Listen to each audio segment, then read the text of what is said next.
Magandang gabi po sa ating lahat. Pumasok sa kanyang templo na ang puso'y nagdiriwang, umaawit, nagpupuri sa loob ng dakong banal. Purihin ang ngalan niya at siya'y pasalamatan. Napakabuti mo yan. Pag-ibig niya'y walang hanggan, pag-ibig niya'y tunay, laging tapat, kailanman. Awitin natin ang awit sa pagsamba, ating purihin.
Tumayo po tayo.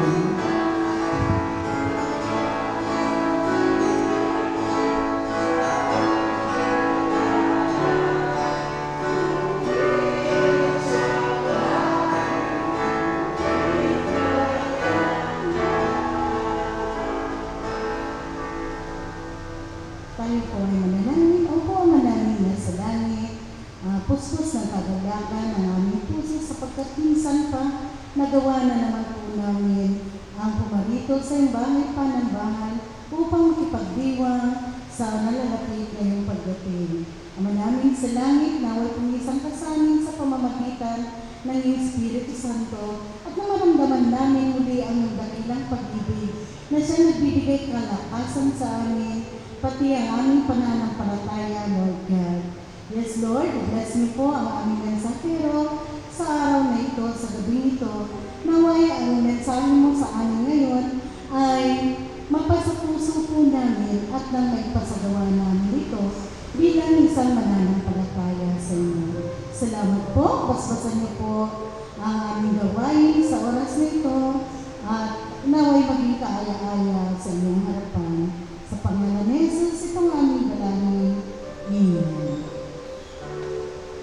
Tugaw tayo baksa. Magandang gabi po. Yan, muli, welcome sa ating pananambahan, sa ating ikalawang gabi ng ating evening watch. Sabihin sa katabi, salamat nagkita tayo muli. Sabihin sa likod, kaya tandaan niyo, kailangan permanent seat tayo para pag nag-awardan po ang BCE, matatandaan nila yung nakakompleto. So, BCE, Ma'am May, be watchful. So, of course, we are not offering for the yung premyo natin kung tayo makakompleto, kundi makakompleto natin ang ating pananambahan. Siyang magabi po yan ng punong-puno ng kagalakan at pag-ibig sa Diyos, samantalang ating hinihintay ang kanyang muling pagbabalik sa pamamagitan ng selebrasyon na ito. Amen po ba? Really God is good? All the time? Yes, feel na feel sa inyong mga ngiti. Ayan. So, pagpatuloy lamang na nandun sa ating pusong kagalakan upang ang ngiti ng ating Panginoon ay siyang makita sa ating mukha. And of course, si Ma'am Marilas Balot po ang ating messenger ngayong gabi. And we know, mag-bless na naman tayo ng panibagong kalakasan ng pananampalataya. At mamaya po, ang sponsor naman po ng ating salo-salo ay ang Salvador and Agtang family. Yan po, December 22 po, yung ating Christmas program. Sa Sunday na po yan at 9 a.m. So, magkita-kita po tayo, alas 9 po yan. At tandaan po natin, bawat CROs ay may kanya-kanyang presentation. Kagabi po ay nag-practice na naman ang CWA and SIAP with CYF. So, baka makita tayo mga practice ni UCM Batang. Yan, kabsat. Open po tayo kahit anong araw. Before that day, December 22, pwede po kayong pumarito. I-practice po ang inyong mga presentation. So, yun lang po. Maraming salamat. Nanamin natin ang fellowship ng bawat isa sa pag-celebrate natin sa gabi nito, sa paghihintay natin sa pagdatal ng ating Panginoon.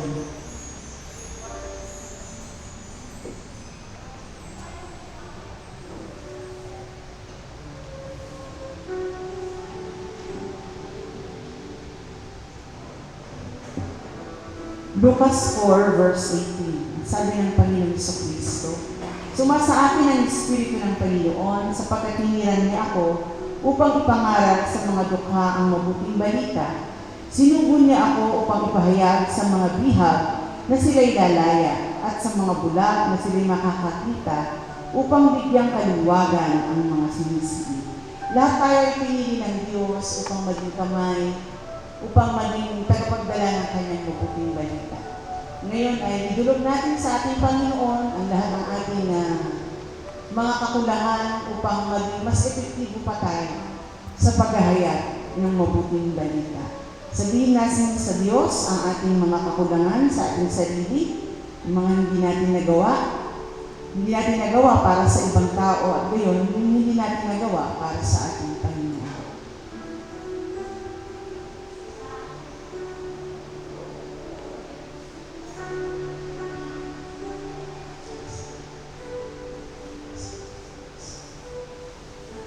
Maraming salamat po aming Diyos sapagkat nagpapatuloy mo kaming tinatawag. Hindi dahilan sa aming pagkatao, Panginoon, kundi dahil sa iyong grasya.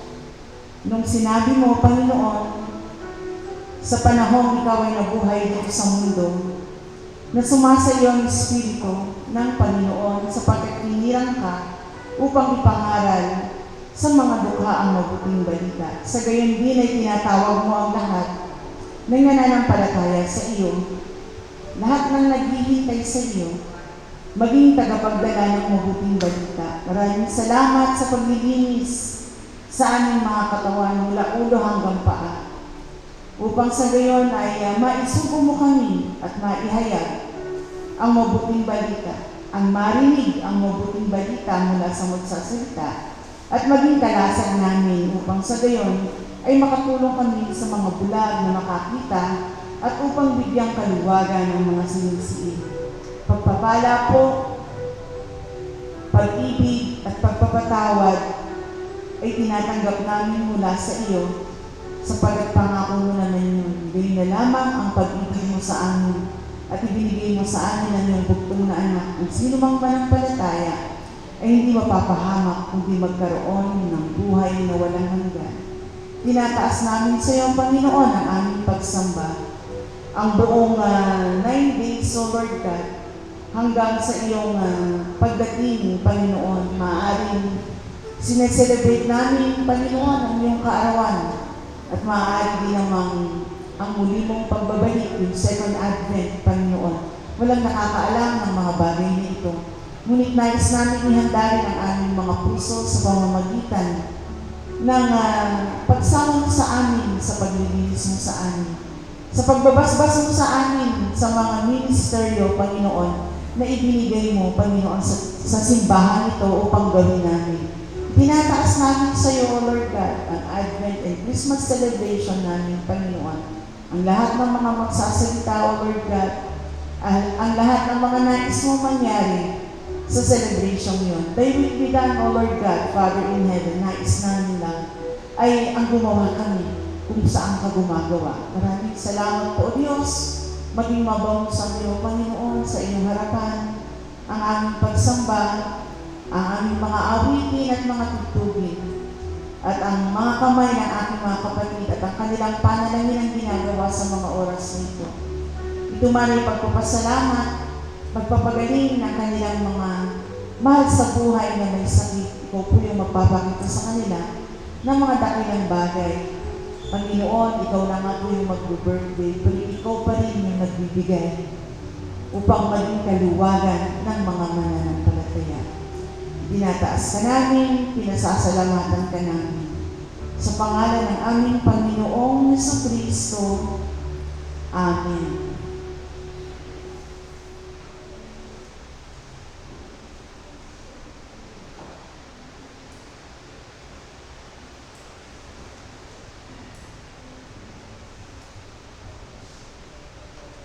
Iti libro ni Isaias, chapter 12, verses 2 to 6. Kastoy iti na ilanad.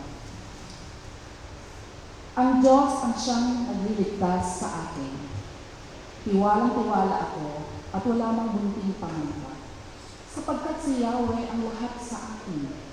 Siya ang aking awit, ang aking kaligtasan.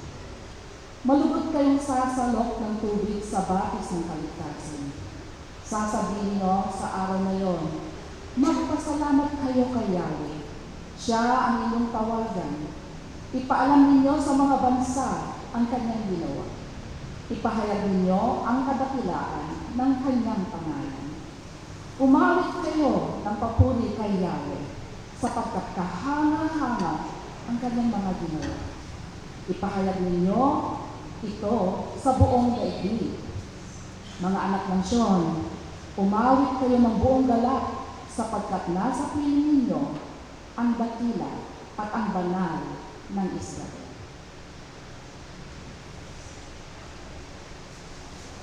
Ating pong pakinggan ang handog na awit mula sa Mississippi Temple Choir Sopranos.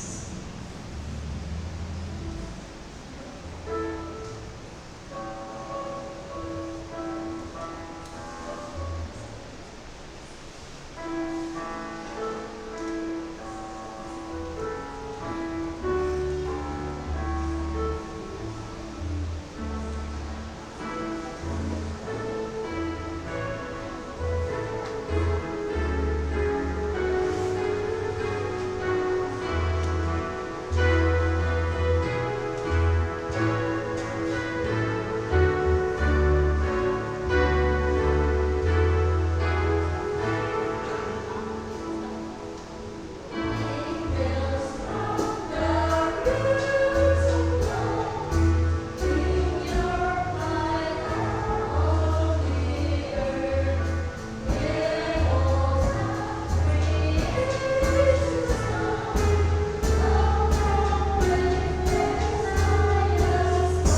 Ibag na nalentay kakagsa.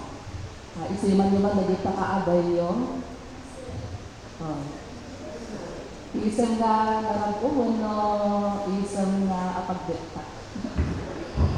Okay. So ito kakanak daytoy ti Paulo na pasasalamat sa pangakong kaligtasan. So may ibasa tayo kakagsat DJ pagkapuan na. Kaya kita makisari pa kanyay iti Filipino, Tagalog, Taglalaok, trilingual mo yung daduna, walo quadrilingual na daduna. Nakakaramdam ba tayo ng panganib, lalo na paggabi? At naglalakad tayo ng mag-isa. Napadas din DJ kakabsa, nagsipnod, awan nakita, tapos may satay lang na magmag na. Ang nag-break na tayo, bubutan. Ano nga rati kung na tayo habang bubutan tayo. Diba? Tidak matatawagan tayo.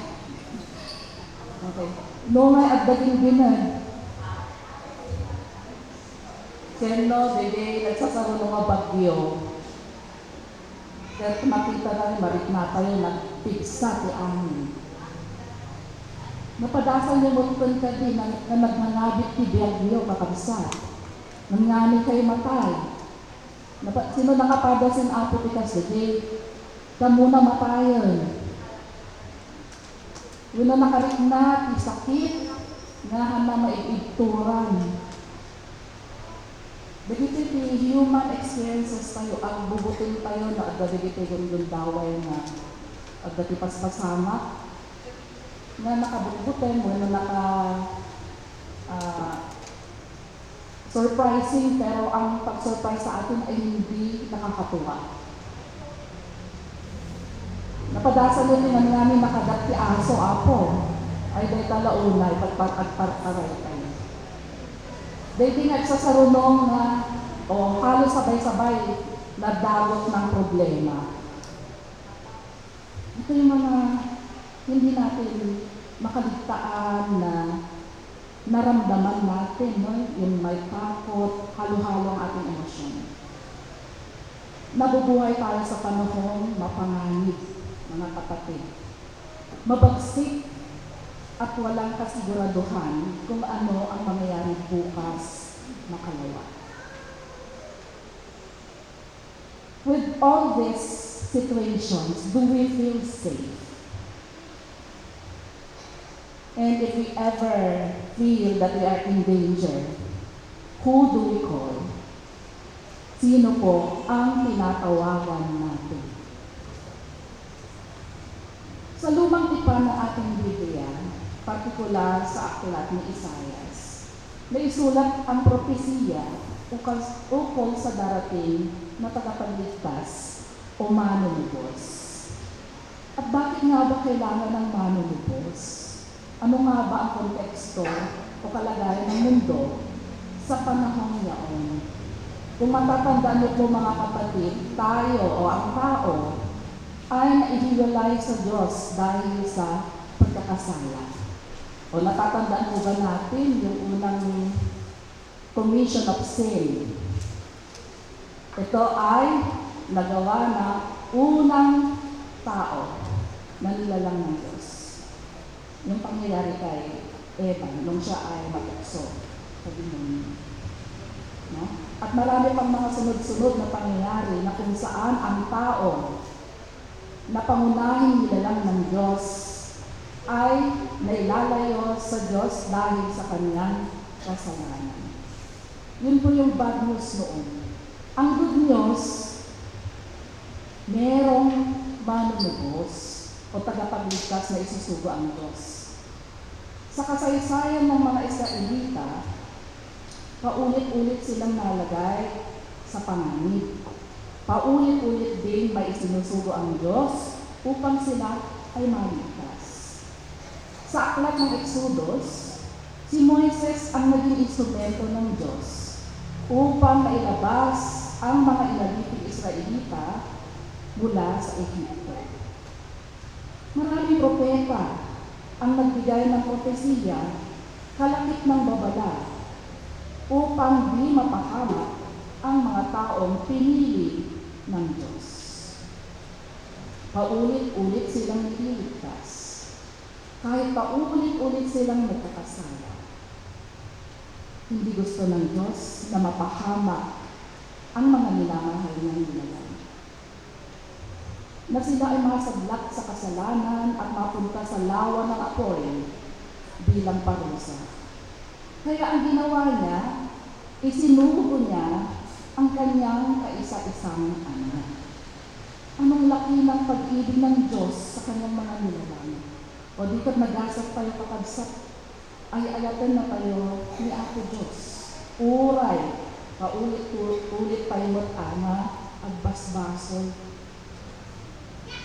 Ang pagliligtas at pagtubos ay dugo at buhay ni Jesus ang naging kapalit.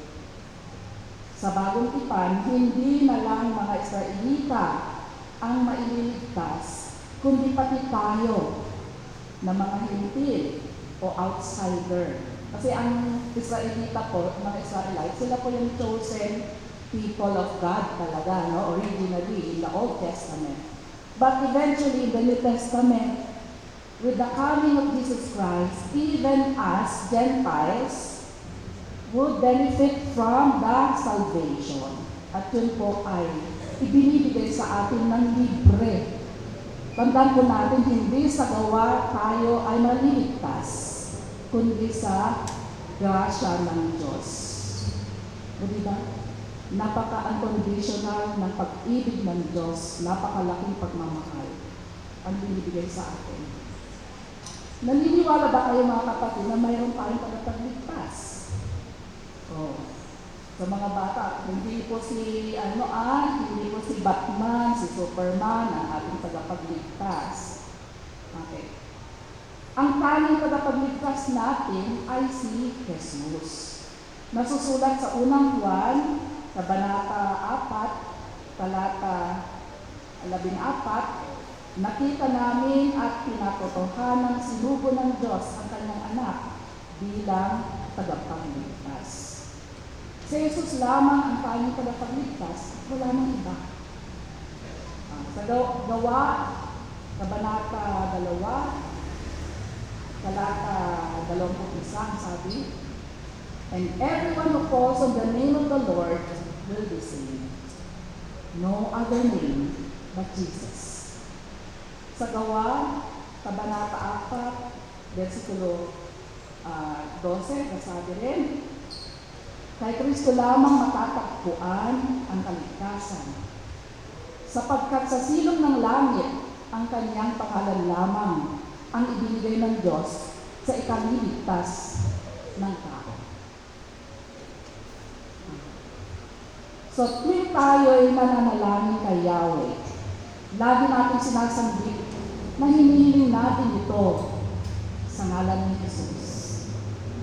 Kung tayo ay nanganganib o nagkakasakit, hilingin natin ang kaligtasan o kagalingan sa pangalan ni Jesus. Kung tayo ay nanghihina, ipanalangin natin ang kalakasan sa pangalan ni Jesus.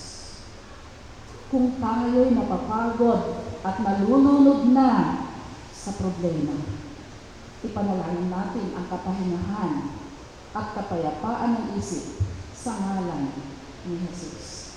No other name but Jesus' name. Nangako ang Diyos na di na tayo pababayaan. Ang pagdakal ay taon-taon po natin ipinagdiriwang upang ipaalala sa atin kung gaano tayo kamahal ng Diyos, kung gaano niya kagusto na tayo'y di mapahamak at magkaroon tayo ng buhay na walang hanggan. O, alam natin yung favorite verse natin mga Christians, no?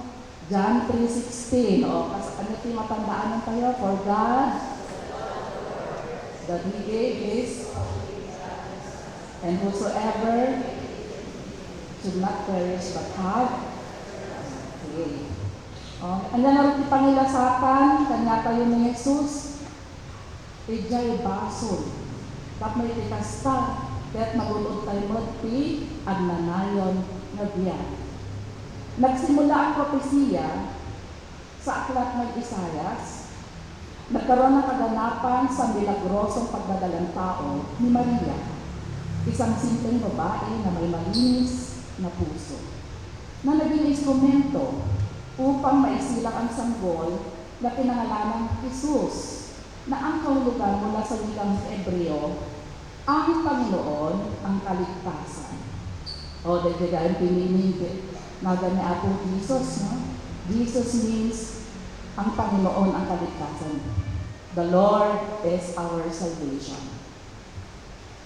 Tayo ay mahal ng Diyos, kaya di niya tayo pababayaan.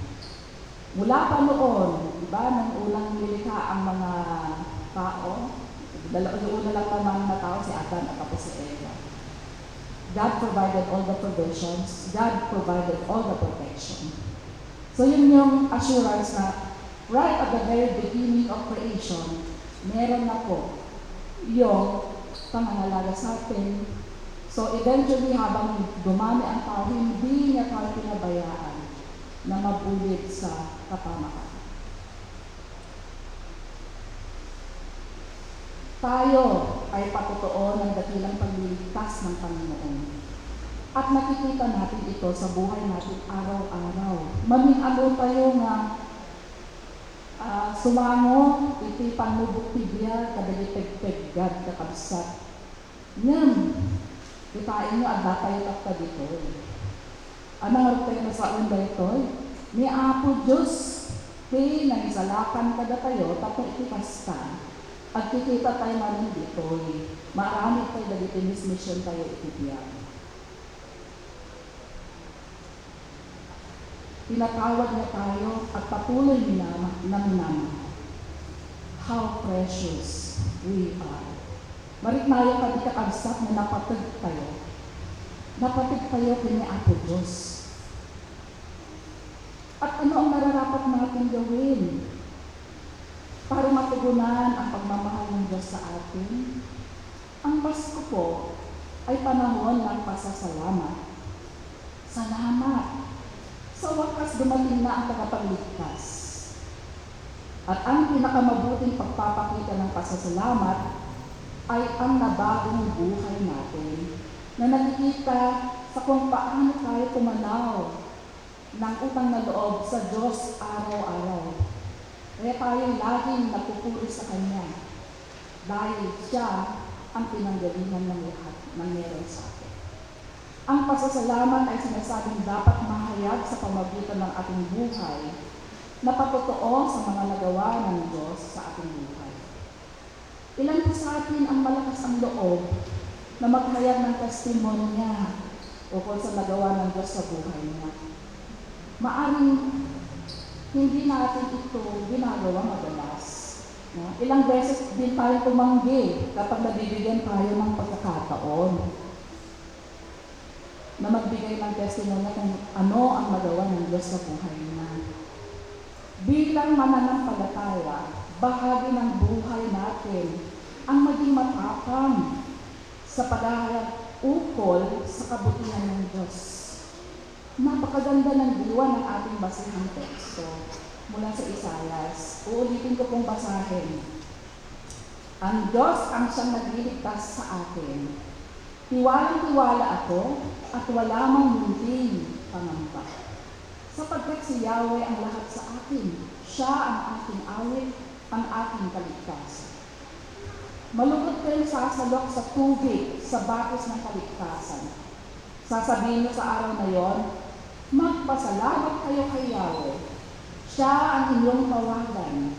Ipaalam ninyo sa mga bansa ang kanyang ginawa. Ipahayag ninyo ang kadakilaan ng kanyang pangalan. Umawit kayo ng papuri kay Yahweh, sapagkat kahanga-hanga ang kanyang mga ginawa. Ipahayag ninyo ito sa buong daigdig.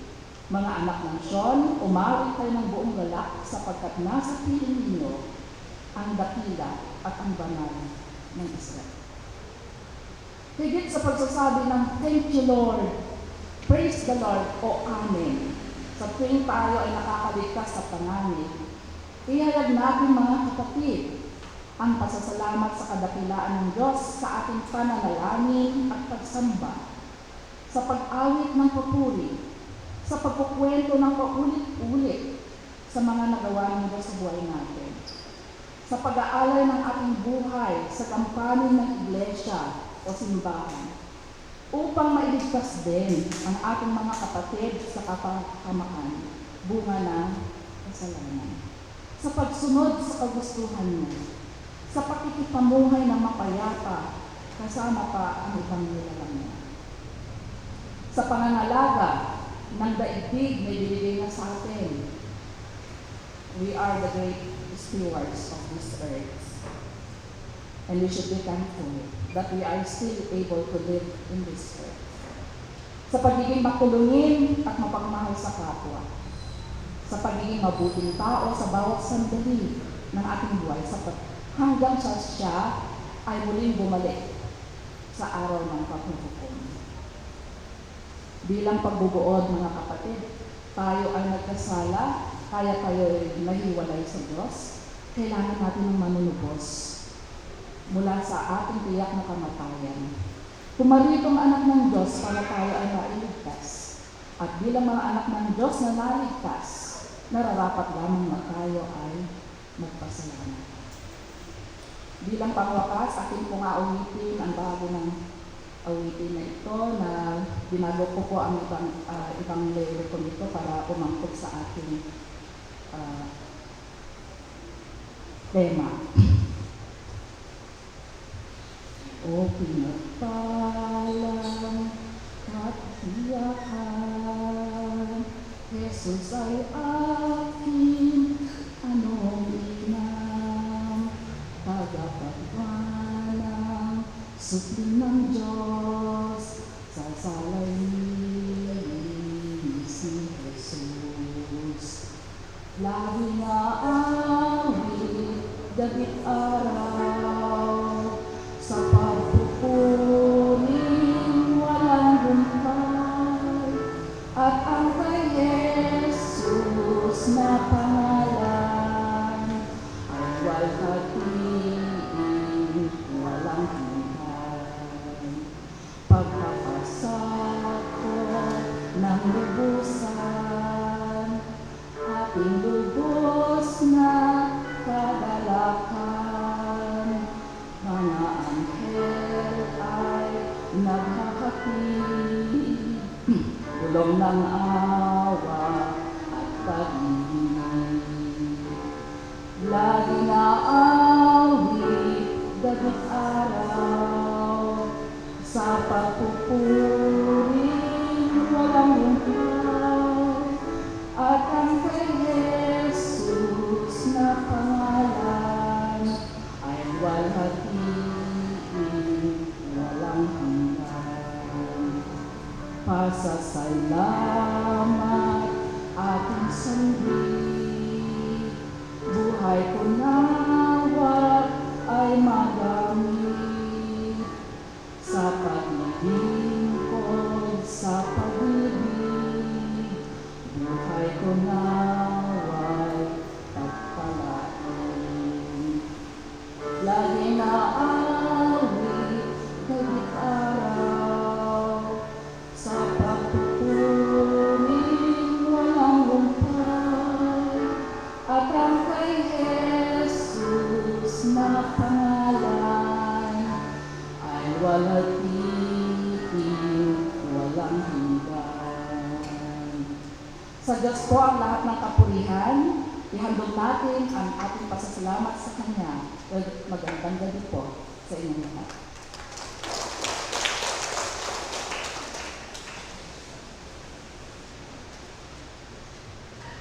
Ako'y nagpapasalamat sa Panginoon ng aking buong puso. Aking ipakikilala ang lahat na iyong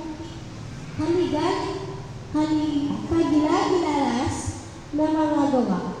Tayo po ay buong kagalakang para sa ating paglilikom ng kaloob, ating kantahin in great thanksgiving.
sa pagbibigay sa amin, O Lord God, sa privilege ng corporate worship, sa aming paghihintay, Panginoon, ngayong Advent.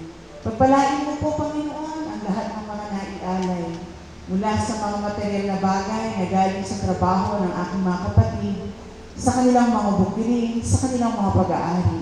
Ikaw po yung magbe-bless nito, Panginoon, magbabalik sa bibig umaapaw. At kahit po, Panginoon, ang aming mga buhay na inialay sa iyo. Panginoon, kulang nga po ito, sapagat ano nga ba ang tunay na amin? Ang lahat po naman ay nanggaling sa iyo. At maraming salamat po sapagat ginawa mo kami mga steward, O Lord God. Pinapaalalahanan mo kami sa araw-araw na maging tunay ang aming pag-ibig. Nakasuklaman namin ng masama. Pakaibigin ang mabuti na mag-ibigan na parang tunay na magkakapatid dito po sa ilalim ng iyong simbahan, ang United Church of Christ in Alicia. Napahalagahan namin ang iba ng higit sa pagpapahalaga namin sa aming mga sarili at pahalagahan namin ang dakilang pag-ibig mo na ibinigay mo sa bawat isa. Pangahawakan namin, Panginoon, at palaging maaalala na ikaw ang aming tagapagligtas. Paalalahanan mo kami kung kami ay nananangan sa sarili naming kalakasan kung minsan. Ngunit, Panginoon, sasamahan mo kami at hindi mo kami pababayaan. Hahayaan mong maging mapanalanginin ang aming mga buhay upang sa pagdating mo, Panginoon, ay matagpuan mo kaming tapat. Maraming salamat po, Diyos, sa pagbibigay sa amin ng sandali na kami mabuhay pa kasama ng aming mga mahal sa buhay na narito. Wala mang nakakaalam ng muli mong pagbabalik, ngunit ang pangako mo naman, ang mga mahal sa buhay na nauna na ay makakasama nila rin naman namin. Tinataas namin sa iyo ang aming pagsamba. Magpatuloy mo kami samahan, pagpalain, yakapin, mahalin, Panginoon, at hawakang mabuti upang hindi kami makawala sa iyong mga kamay. Tinataas ka namin, pinasasalamatan sa pangalan ng aming Panginoong Jesucristo. Magpakasipag kayo at buong pusong maglingkod sa Panginoon, aking mga kapatid. Magalak kayo dahil sa inyong pag-asa. Magtiyaga kayo sa inyong kapigatian, laging manalangin. Tumulong kayo sa pangangailangan ng mga kapatid. Ibukas ninyong palagi ang inyong puso sa lahat ng pangyayari sa buhay nito. Pagpalain kayo ng ating Panginoong Diyos. Sa ngalan ng Ama, ng Anak, at ng Espiritu Santo. Amen.